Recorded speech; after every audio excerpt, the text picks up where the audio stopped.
பாஸ்கா ஐந்தாம் வெள்ளி முதல் வாசகம். இன்றியமையாதவற்றைத் தவிர வேறு எந்த சுமையையும் உங்கள் மேல் சுமத்தக்கூடாது என்று தீர்மானித்தோம். திருத்தூதர் பணிகள் நூலிலிருந்து வாசகம். 15ஆம் அதிகாரம் 22 முதல் 31 முடிய உள்ள இறை வார்த்தைகள்.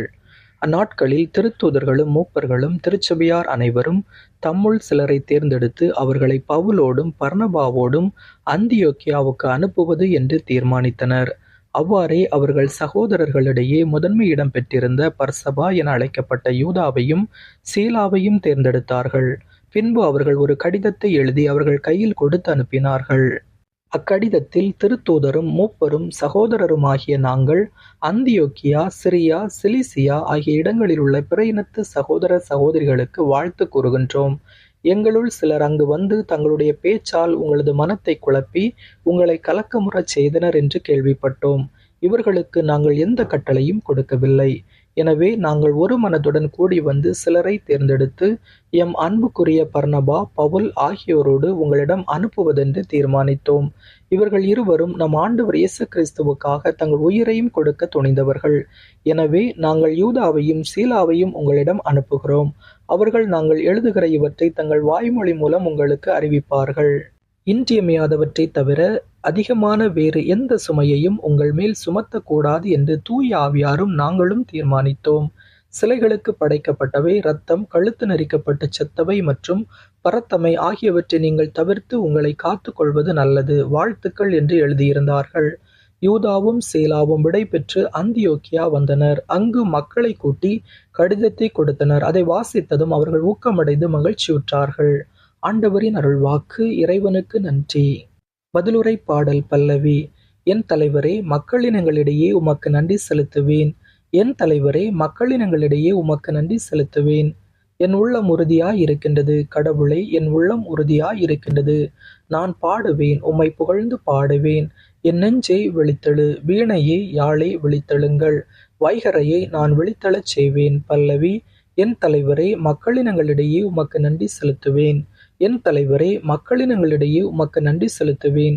எல்லா இனத்தாரிடையேயும் உம்மை புகழ்ந்து பாடுவேன். ஆண்டவரே, உமது பேரன்பு வானளவு உயர்ந்துள்ளது. உமது வாக்கு பிரலாமை முகில்களை தொடுகின்றது. கடவுளை, வானங்களுக்கும் மேலாக நீர் உயர்வு பெறுவீராக. பாரங்கும் உமது மாட்சி விளங்குவதாக. பல்லவி. என் தலைவரே, மக்களினங்களிடையே உமக்கு நன்றி செலுத்துவேன். அல்லேலூயா. உங்களை நான் நண்பர்கள் என்றேன், ஏனெனில் என் தந்தையிடமிருந்து நான் கேட்டவை அனைத்தையும் உங்களுக்கு அறிவித்தேன் என்கிறார் ஆண்டவர். அல்லேலூயா. நற்செய்தி வாசகம். நீங்களும் ஒருவர் மற்றவரிடம் அன்பு கொண்டிருக்க வேண்டும் என்பதே என் கட்டளை. யோவான் எழுதிய தூய நற்செய்தியிலிருந்து வாசகம். 15ஆம் அதிகாரம் 12 முதல் 17 முடிய உள்ள இறை வார்த்தைகள். அக்காலத்தில் இயேசு தம் சீடரை நோக்கி கூறியது: நான் உங்களிடம் அன்பு கொண்டிருப்பது போல நீங்களும் ஒருவர் மற்றவரிடம் அன்பு கொண்டிருக்க வேண்டும் என்பதே என் கட்டளை. தம் நண்பர்களுக்காக உயிரை கொடுப்பதை விட சிறந்த அன்பு யாரிடமும் இல்லை. நான் கட்டளையிடுவதையெல்லாம் நீங்கள் செய்தால் நீங்கள் என் நண்பர்களாய் இருப்பீர்கள். இனி நான் உங்களை பணியாளர் என்று சொல்ல மாட்டேன், ஏனெனில் தம் தலைவர் செய்வது இன்னது என்று பணியாளருக்கு தெரியாது.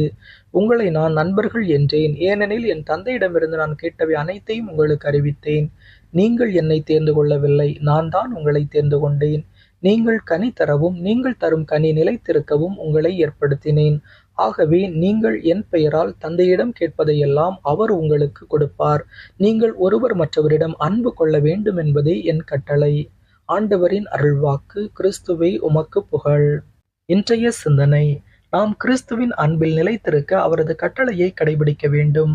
அவரது கட்டளை என்னவென்றால் நாம் ஒருவர் மற்றவரிடம் அன்பு கொண்டிருக்க வேண்டும்.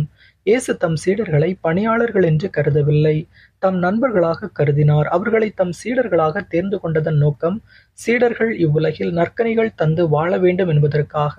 நாம் ஒருவர் மற்றவரை அன்பு செய்து வாழ்ந்தால் அதுவே ஒப்பற்ற சான்று பகரும் வாழ்வாக அமையும். இயேசுவுக்கே புகழ். இயேசுவுக்கே நன்றி.